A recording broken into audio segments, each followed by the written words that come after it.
Branch account में एक topic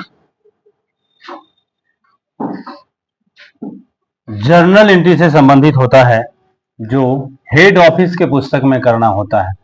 journal के लिए हम लोग तीन तरह का अकाउंट पढ़ते हैं, एक पर्सनल अकाउंट, दूसरा रियल अकाउंट और तीसरा नॉमिनल अकाउंट।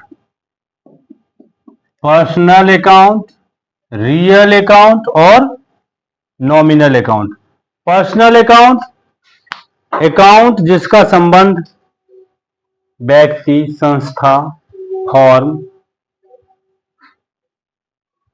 कॉरपोरेशन से होता है, जैसे Ram, Sita, bank, LIC, tax, bank, सब पर्सनल अकाउंट के श्रेणी में आएगा।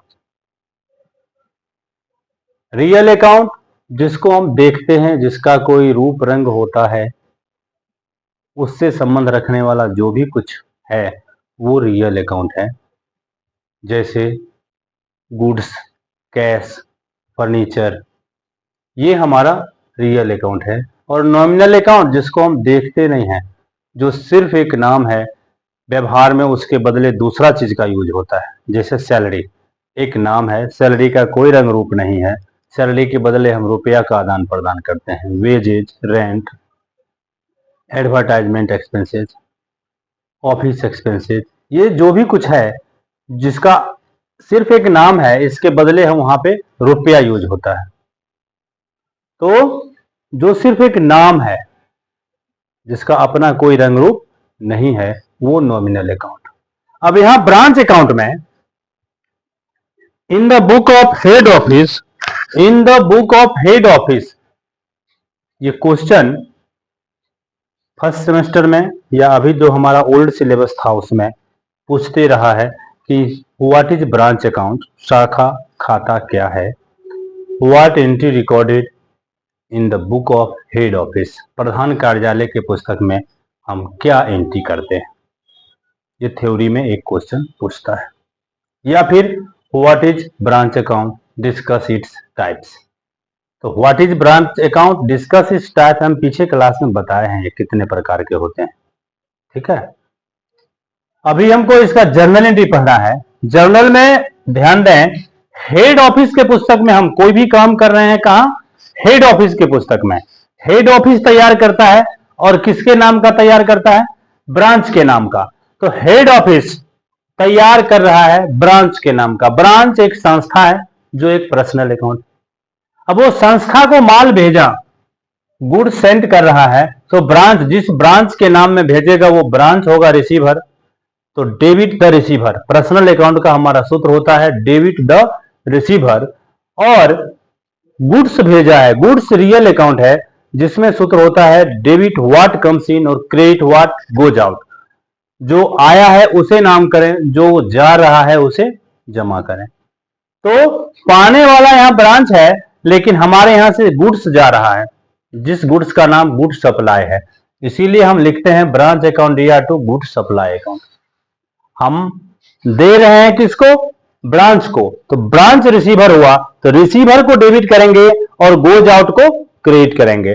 तो ब्रांच अकाउंट या टू गुड्स सप्लाई अकाउंट। अब ब्रांच के द्वारा यदि उसमें से कुछ माल लौटाया जाता है, जिसको हम गुड्स सप्लाई का रिटर्न कहते हैं, इसके लिए हम जर्नल एंट्री करते हैं। हेड ऑफिस के पास वही गुड्स वापस आ रहा है, इसलिए गुड्स सप्लाई का कम सीन हो रहा है, और गिवर हो गया कौन, ब्रांच, इसीलिए गुड सप्लाई अकाउंट या टू ब्रांच अकाउंट। तो जब गुड सप्लाई का रिटर्न होता है तो गुड सप्लाई अकाउंट या टू ब्रांच अकाउंट। फिर ब्रांच के खर्चा के लिए अगर हेड ऑफिस के द्वारा कैश भेजा जाता है, तो वहां उस कैश के लिए ब्रांच हो गया रिसीवर, और कैश का गोज आउट हो रहा है हेड ऑफिस से, तो ब्रांच अकाउंट या टू कैश अकाउंट। अब ब्रांच यदि नगद बिक्री कर रहा है, ब्रांच यदि नगद बिक्री कर रहा है, तो ये पैसा हेड ऑफिस को मिलेगा, इसीलिए हेड ऑफिस अपने यहां क्या करेगा, उसको कैश आएगा और देने वाला होगा ब्रांच, तो कम्स इन को डेबिट करेगा और गिवर को क्रेडिट करेगा, इसीलिए एंट्री करेगा कैश अकाउंट या टू ब्रांच अकाउंट। आगे है for asset purchase by branch. Branch के द्वारा यदि कोई एसेट खरीदा गया है तो पाने वाला ब्रांच हुआ और ब्रांच में से कैसा कैश जा रहा है, कैश का गोज आउट हो रहा है, इसलिए ब्रांच अकाउंट या टू कैश अकाउंट। साल के अंत में यदि कुछ माल बिकने से रह जाता है जिसको हम क्लोजिंग स्टॉक कहते हैं, उसके लिए एंट्री करते हैं स्टॉक एट ब्रांच अकाउंट या टू ब्रांच अकाउंट। ठीक है, इसके बाद इतना काम करने के बाद हम ब्रांच का अकाउंट तैयार करते हैं, जिसमें से अगर प्रॉफिट होता है तो ब्रांच अकाउंट या to general profit account, loss होता है तो जनरल प्रॉफिट अकाउंट या टू ब्रांच अकाउंट।